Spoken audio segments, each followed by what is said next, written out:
Om Sai Ram. Chapter 24. Baba's Wit and Humor.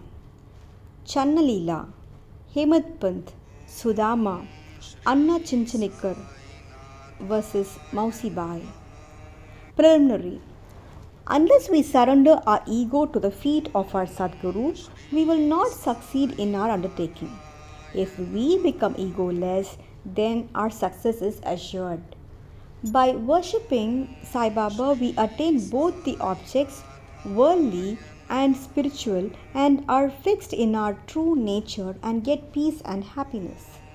Therefore, those who want to accomplish or gain their welfare should respectfully hear Sai Baba's Leelas or stories and meditate on them. If they do this, they will easily attain the object of their life and get bliss. Generally, all people like wit and humor, but they do not like that jokes should be cut at their expense. But Baba's method was peculiar. When it was accompanied with good gestures, it was very interesting and instructive, and the people therefore did not mind, even if they were held up to the ridicule. Hemadpant gives his own instance below. Channa Leela. In Shirdi, a special bazaar was held every Sunday, and people from the neighboring villages came there, erected booths and stalls in the open street, and sold their wares and commodities. Every noon the masjid was crowded, but on Sunday it was crowded to suffocation. On one such Sunday, Hemadpant sat in front of Baba, shampooing his legs and muttering God's name. Shama was on Baba's left, Vaman Rao to his right. Shriman Bhutti and Kaka Sahib Dikshit and others were also present there. Then Shama laughed and said to Anna Sahib, "See that some grains seem to have stuck into the sleeves of your coat." So saying, he touched the sleeve and found that there were some grains. Hemadpant straightened his left forearm to see what the matter was, and to the surprise of all, some grains of gram came rolling down and were picked up by the people who were sitting there. This incident furnished a subject matter for joke. Everybody present began to wonder and said something or the other as to how the grains found their way into the sleeve of the coat and lodged there so long. Hemadpant also could not guess. When nobody could give any satisfactory explanation in this matter, and everybody was wondering about this mystery, Baba said as follows: "This fellow Anna Sahib has got the bad habit of eating alone. Today is a bazaar day, and he came here chewing grams. I know his habit, and these grams are a proof of it. What wonder is there in this matter?" Hemadpant: "Baba, I never know of eating things alone. Then why do you shoulder this bad habit on me? I have never yet seen Shirdi Bazaar. I never went to the bazaar today. Then how could I buy grams and how could I eat them if I had not bought them? I never eat anything unless I share it with others present around me at the time of my meals." Baba: "It is true that you give to the persons present, but if none be nearby, what could you or I do? But do you remember me before eating? Am I not always with you? Then do you offer me anything before you eat?" Moral: let us mark and note carefully what Baba has taught us by this incident. He has advised us that before the senses, mind and intellect enjoy their objects, first he should be remembered, and if this be done, it is in a way by making an offering to him. The senses, etc., can never remain without their objects, but if those objects are first offered to the Guru, the attachment for them will naturally vanish.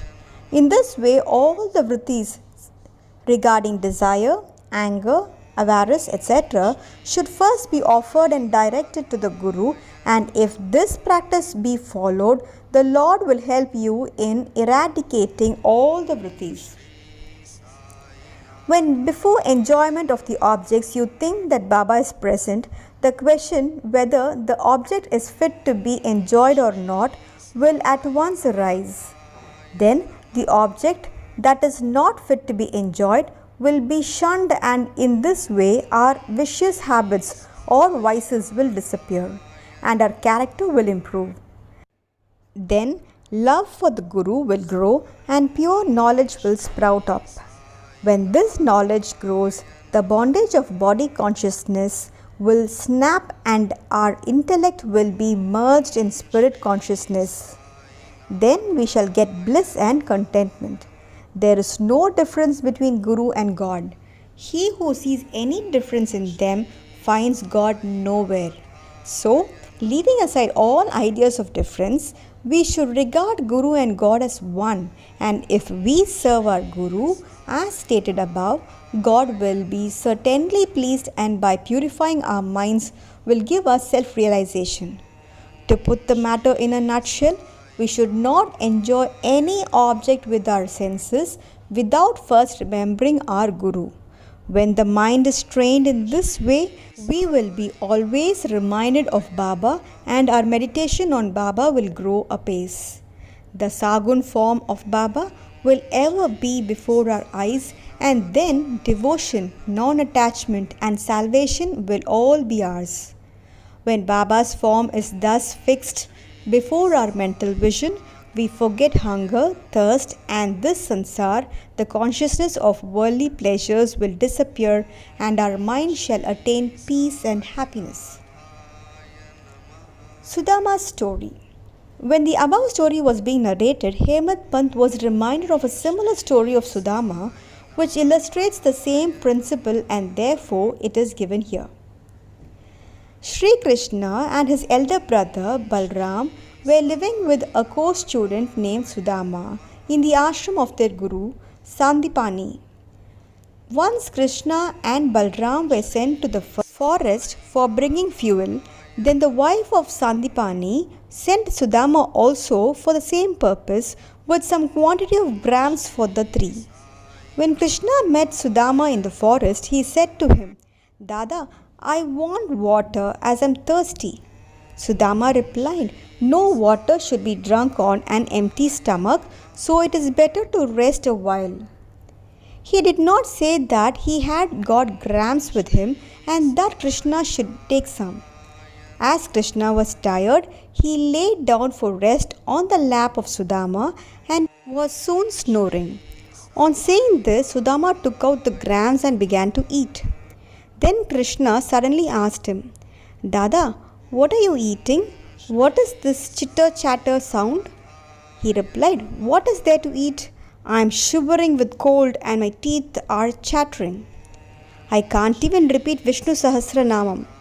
Hearing this, the omniscient Krishna said, "I just had a dream in which I saw a man eating things of another, and when asked about this, he said, 'What thus should he eat?'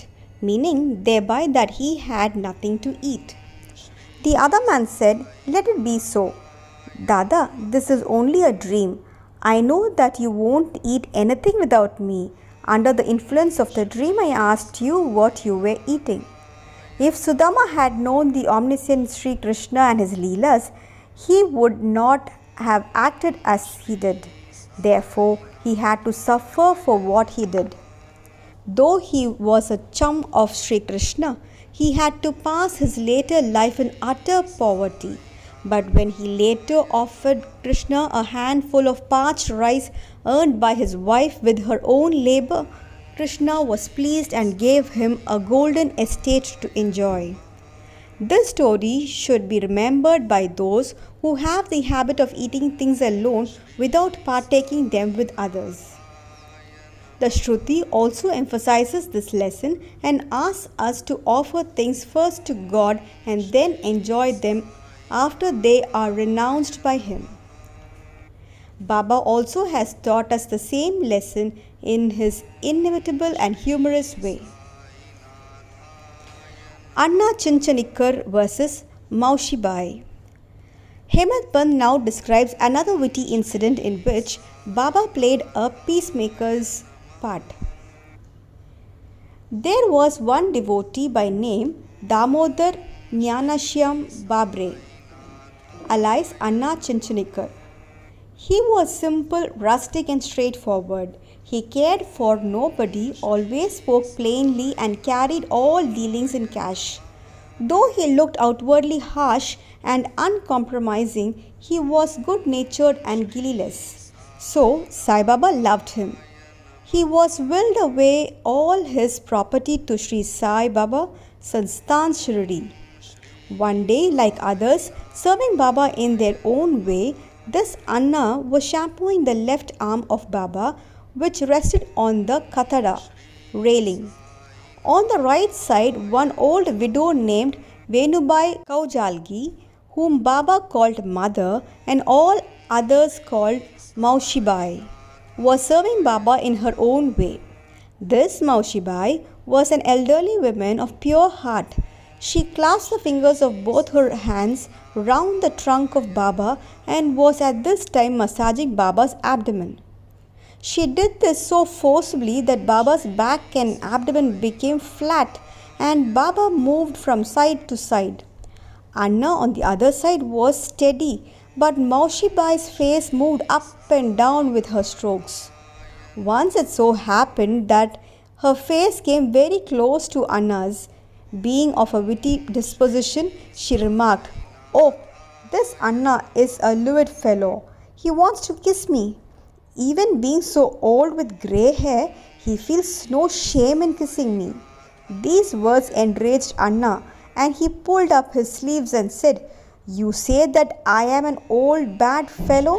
Am I quite a fool? It is you who has picked up a quarrel with me."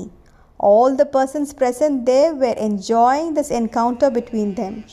Baba, who loved both of them equally and wanted to pacify them, managed the affair very skillfully.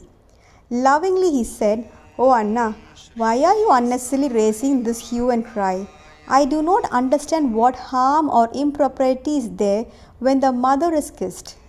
Hearing these words of Baba, both of them were satisfied, and all the persons laughed merrily and enjoyed Baba's wit to their heart's content. Baba's characteristics, his dependency on Bhaktas. Baba allowed his devotees to serve him in their own way and did not like any other persons interfering in this. To quote an instance, the same Maushibai was on another occasion kneading Baba's abdomen. Seeing the force used by her, all other devotees felt nervous and anxious. They said, "Oh Mother, be more considerate and moderate, otherwise you will break Baba's arteries and nerves." At this, Baba got up at once from his seat and dashed his satka on the ground. He got enraged and his eyes became red like a live embers. None dared to stand before Baba. Then he took hold of one end of the satka with both hands and pressed it in the hollow of his abdomen. The other end he fixed to the post and began to press his abdomen against it. The satka, which was about 2 or 3 feet in length, seemed all ready to go into the abdomen, and the people feared that the abdomen would be ruptured in a short time. The post was fixed and immovable, and Baba began to go closer and closer to it and clasp the post firmly. Every moment the rupture was expected, and they were all dismayed, did not know what to do, and stood dumb with wonder and fear. The other devotees wanted only to give a hint to the Maushibai to be moderate in her service and not cause any trouble or pain to Baba. They were surprised to see that their well-intentioned effort had resulted in this crisis, and they could do nothing but to wait and watch. Fortunately, Baba's rage soon cooled down.